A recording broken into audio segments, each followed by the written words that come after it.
Hey guys, Jason here, Olde Carr Guy. Today is another for sale video For the old police car. Let's get into it. So if you guys have been following my channel at all, you know that I love these Panther cars, and this is probably the 5th or 6th one that I've owned. It's a 2007 P71 Crown Victoria. P71 means it used to be a police car. It's got a special package that makes it a little bit different than your standard civilian Crown Vic. And just to name a few, is it's got heavy duty suspension, it sits a little bit higher, it's got an engine oil cooler, it's got the bucket seats in the front and vinyl seats in the back. And I will show you that once we get to the interior. So before we get going too far on this car, let's get it moved around back where it might be a little bit quieter, get away from all this traffic. Man, that sounds good. I love the sound of this car. It does have true dual exhaust, and it is stainless steel right from the headers back. I don't know what brand they are, but from what I can tell, they look like they are stainless works, probably just something cheaper on eBay. But nevertheless, you go out and price those headers and that stainless exhaust the whole way back, you're looking at a pretty good chunk of change. So cosmetically, this car is not perfect. It's an 07 after all. So there's bound to be a few bumps and scrapes, and we're gonna go over all of those. We're gonna start right up here, up front, and a common area is in this grille, and you'll see that these little clips, well, they get blasted or sandblasted from the road, and it just turns that fiberglass white in behind. Down here on the front bumper, she's got a little scuff. And up here on the hood, there is a couple spots that we touched up. It's all covered in pollen. But there's a little spot right there, another one there, a couple of smaller ones that we actually touched up with color matching paint. And guys, all the work that we did to this car is in the playlist. I'm going to link that playlist right up here so you guys can go back and watch everything that we've done. You'll get a really good in-depth look underneath. And we did fix the rocker panels. We did fix a hole in the floor on the right rear. We swapped out the gas tank. We also put the mufflers back on the exhaust. We had to replace a power steering line that was leaking. Once we got this car ready to roll, we went to go back out of the garage and it started leaking power steering fluid. So brand new power steering pressure line, and it's got a brand new Watts link on it as well. As we come around to the side here, the right rear door has a little dent where something's got a little too close to it and a little bit of scuff. That can be buffed out. A very, very light scratch in the side quarter panel. And because it was a police car, you've got all these plugs in the trunk that used to be antennas or where wires would have come up for you know, police lights or whatever. We come around back, and there is the police interceptor. That badge was missing, so I found one on eBay. It's there. Back here, the car has been bumped at one point in time, so there's a small little crack in the bumper there, as well as there. A little bit of paint removed. Again, there's a couple of chips that we touched up right here.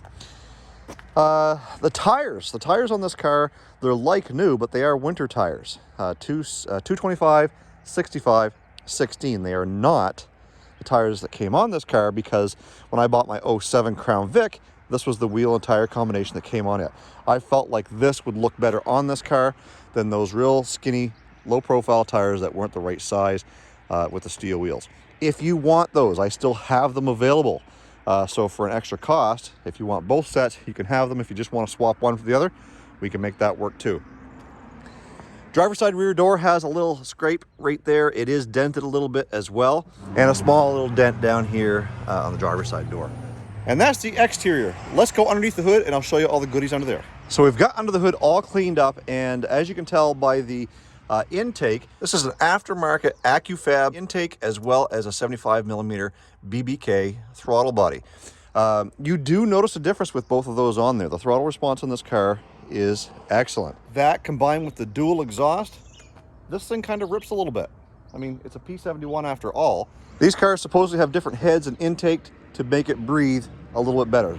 Nobody has gone and put a high flow or a cold air intake on this. They're just using the factory stock element, and it is a brand new element in there as well. Now, when we bought this car, it did not come with a battery. We had to put a battery in it, so that is a brand new 700 cold cranking amp battery, which is sufficient for this car. We did a tune-up on it. It did have a slight misfire when we first got the car, so we went and we pulled all the spark plugs. They all looked like they were the original. They were Motorcraft plugs. And over here, we had a couple that we had to replace the coil boots because they were kind of just corroded into the spark plug tubes.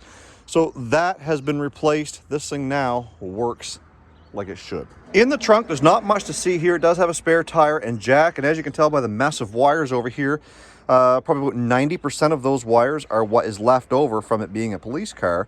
But you also have a power wire and your RCA jacks, which I think are junk, from somebody had a stereo in this car at one point in time, so that is pre-wired for an amplifier. But we did not find any rifles or any cargo storage compartments in this trunk.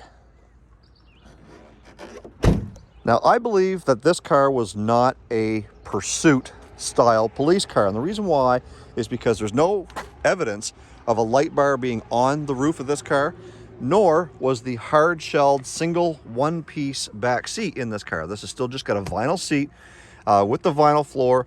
It also has the stab-proof front seats, but there's no evidence of a divider or a protection cage ever being in this car. So I'm guessing maybe a supervisor's car or simply a highway patrol car. Nor was there any remnants of any markings. Maine State Police marked their vehicles. This one does not have any markings or residue where people have scraped off any lettering. So again, I believe this was maybe a supervisor's car or a detective car. As we come to the front seat, again, everything seems to be in really good shape. The seats are really durable in these cop cars, and this one here is really no exception. All the fabric is good. There are a couple of tears in the vinyl seat, but this is where some of the equipment may have been mounted. The cup holders are in good shape. Everything seems to work there, nothing broken. And again, you got a couple of wires here for the stereo. We pop open the glove box, and there's some more remnants in here of the cop car stuff. There's some relays and stuff like that. It does have an aftermarket Pioneer stereo. There are a few remnants of, police brutality on the inside. We've got some holes here on this A-pillar cover. There is no spotlight. I don't believe there ever was one, and there is a hole in the headliner. Looks like it came from the factory that way, I assume, for running wires. And as we start the car, you'll notice that there are no engine lights. There are no lights on the dash that shouldn't be there. This one down here is one that's telling us that the doors are open, and this one is telling us that it needs to fasten the seatbelt. It does have the tach, temperature control, speedo, and fuel gauge. But up here where it says certified calibration, this is the display. This is where it will tell you what your mileage is and your engine hours are. Well, for some reason that's burnt out. This car does have 154,000, and we know that because we were able to plug the OBD2 scan tool into it and read the mileage that way. If you're concerned about it, you can go back and see that very first video that we checked it. Also, I can plug it in to prove that to you if you're going to come and buy this thing. So once again, this is a 2007. It's got 154,000 miles, which is about 240,000 kilometers. Again, the body was not perfect. It's got a few scrapes and dents. We did the rocker panels and we did some touch-up paint on the front fenders. It shows well, it drives good, and everything seems to work on it, even the air conditioning. If you guys are interested in this, you want to see some better pictures or anything like that, I'm going to leave a link to my website down in the description box below. You guys can also email me at oldecarguy@gmail.com and ask me any questions that you want about this car. I am located in southwestern New Brunswick, Canada. This car is a US car. It will go back to the US if you're from the US and you want to buy it. I can do everything in my power to help you get it there. There's really not much to do where it's over 15 years old. Lastly, the price. You guys want to know how much we want for this thing. I am going to be asking $5,000 for this car in Canadian money, which is approximately $3,800 US, depending on what the exchange rate is. You American customers might benefit from the exchange. If you have any other questions, you guys can reach out to me. If you are not following Olde Carr Guy, make sure you're doing that right now. Hit that subscribe button. Make sure you stay tuned to all future videos, either on this Panther platform or any of the other ones that we have. We've also got Chevy C10s, we've got a Yugo, and we've also got a Chrysler Cordoba.